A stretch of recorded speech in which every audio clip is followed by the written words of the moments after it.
We are all aware of the issues that the financial services sector has faced over the recent years. From our perspective, it's how you grow that really matters. And in the mutual bank sector, trust and the customer bond is a really important part of how mutuals integrate and work with their customers. Today I have Richard Boele from our practice with us to talk about trust and its impact on the mutual bank sector.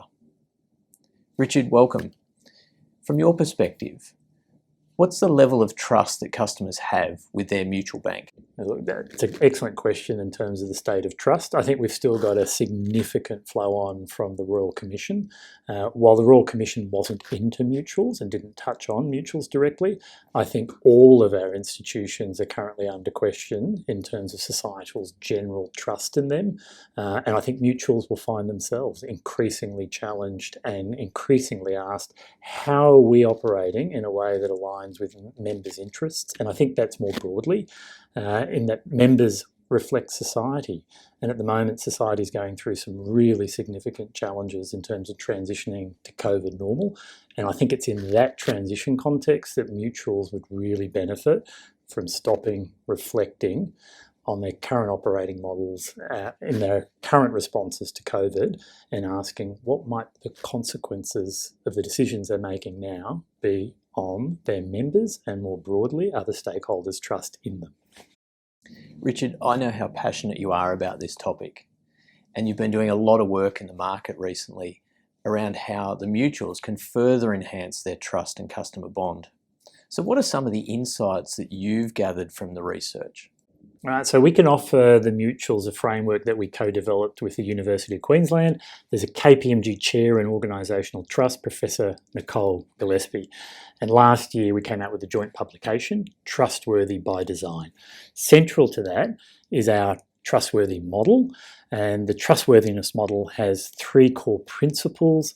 There's integrity, there's humanity, and there's ability. So when it comes to integrity, it's about engaging with employees on the organisation's core purpose, and mutuals particularly are purpose-driven. Yeah? They've really got members at the centre and delivering back to members.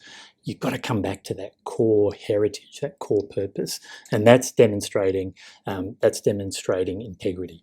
When it comes to humanity, it's the current context. The COVID context has provided enormous well-being and mental health challenges to employees having to work in different ways with each other and in different working contexts.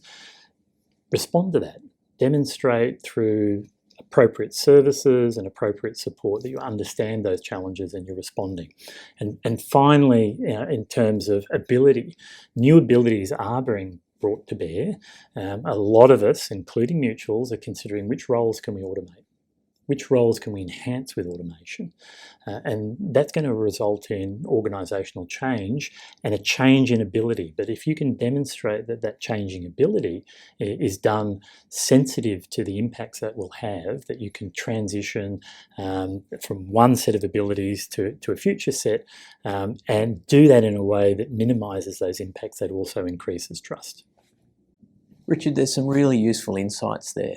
But if there was one specific piece of guidance you would give the mutuals, what would it be? That's a great question. Look, if there's one next step you take, it's understand who's become more vulnerable within your stakeholder groups. So COVID has accelerated vulnerability in so many ways. Groups that were previously not vulnerable, that we had good, powerful, strong relationships with, that dynamic may have completely changed, or those who were previously vulnerable it's become amplified. So take a moment, reflect, and think about your stakeholders, and amongst them, who has become more vulnerable because of COVID. And you want to go and listen to them really carefully and sensitively.